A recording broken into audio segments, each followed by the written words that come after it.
ನಮಸ್ಕಾರ, ನಿಮ್ಮ ನಿಶಾ ಗೋಳೂರ್ ಬೆಂಗಳೂರಿಂದ. ಹೊಸ ವರ್ಷದ ಆರ್ಥಿಕ ಶುಭಾಶಯಗಳು. ಈ ಹೊಸ ವರ್ಷದಲ್ಲಿ ಎಲ್ಲರಿಗೂ ಒಳ್ಳೆಯದೇ ಆಗಲಿ ಅಂತ ನಾನು ಆಶಿಸ್ತೀನಿ.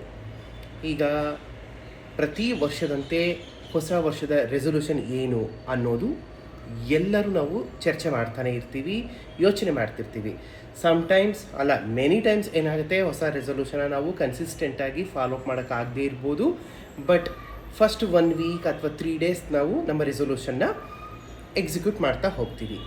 ಅದೇ ರೀತಿ ಈ ವರ್ಷದ ರೆಸೊಲ್ಯೂಷನ್ ಬಗ್ಗೆ ನಾವು ಮಾತಾಡೋದೇ ಆದರೆ, ಮೆಜಾರಿಟಿ ಜನ ಏನು ಮಾಡ್ತೀವಿ, ಬೆಳಗ್ಗೆ 5 ಗಂಟೆಗೆ ಎದ್ದೇಳೋಣ, ಜಿಮ್ಗೆ ಹೋಗೋಣ, ವಾಕಿಂಗ್ ಮಾಡೋಣ, ಬಾಡಿನ ಫಿಟ್ಟಾಗಿ ಇಟ್ಕೊಳ್ಳೋಣ ಅನ್ನೋದು common resolution for every one.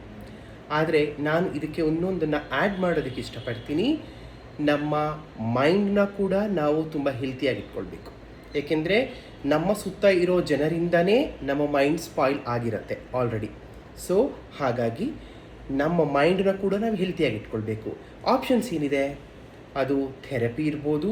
Therapy ಅಂದರೆ ಪೇಂಟಿಂಗ್, ಡ್ರಾಯಿಂಗ್, ಡ್ಯಾನ್ಸಿಂಗ್, ಸಿಂಗಿಂಗ್, ಇದು ಕೂಡ ಒಂದು ಥೆರಪಿ ಆಗುತ್ತೆ. ಎರಡನೇದು ಮೆಡಿಟೇಷನ್. ಬೇರೆ ಬೇರೆ ಯಾವುದೇ ಮೆಡಿಟೇಷನ್ ಮಾರ್ಗಗಳನ್ನು ಬೇಕಾದರೂ ನಾವು ಅನುಸರಿಸಬಹುದು. ಸೊ ಯಾವುದೇ ಇರಲಿ, ನಮ್ಮ ಮೈಂಡನ್ನು ನಾವು ತುಂಬ ಪೇಷನ್ಸ್ ಆಗಿ, ತುಂಬ ಕಾಮ್ ಆ್ಯಂಡ್ ಕ್ವೈಟಾಗಿ ಇಟ್ಕೊಳ್ಳೋದು ತುಂಬ ಮುಖ್ಯ ಆಗುತ್ತೆ. ನಮ್ಮ ದೇಹ ಎಷ್ಟು ಮುಖ್ಯನೋ ಅಷ್ಟೇ ಮುಖ್ಯ ನಮ್ಮ ಮೈಂಡ್ ಕೂಡ. ನಮ್ಮ ಮೈಂಡ್ಗೆ ನಾವು ಟ್ರೈನಿಂಗ್ ಕೊಡೋಕ್ಕೆ ಸಾಧ್ಯನಾ?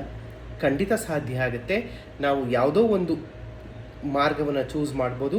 ಬಟ್ ನಮ್ಮ ಮೈಂಡನ್ನು ನಾವು ಟ್ರೈನಿಂಗ್ ಕೊಟ್ಟು ತುಂಬ ಕಾಮ್ ಆ್ಯಂಡ್ ಕ್ವೈಟಾಗಿ ಇಟ್ಕೊಳ್ಳೋದು ತುಂಬ ಮುಖ್ಯ ಆಗುತ್ತೆ. ದೇಹಕ್ಕೆ ಮಾತ್ರ ಗಮನ ಕೊಡದೆ ಮೈಂಡ್ಗೂ ಈ ವರ್ಷ ನಾವು ಗಮನ ಕೊಡಬೇಕು ಅಂತ ನಾನು ನಿಮ್ಮೆಲ್ಲರಲ್ಲೂ ಹೇಳ್ತೀನಿ. ನಾನು ಕೂಡ ಈ ಬಾರಿ ನನ್ನ ಮೈಂಡ್ ಬಗ್ಗೆ ಟ್ರೈನಿಂಗ್ ಕೊಡೋದಕ್ಕೆ ಫೋಕಸ್ ಮಾಡ್ತಾಯಿದ್ದೀನಿ. Thank you.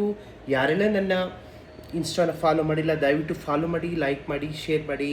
ಬಾಯ್.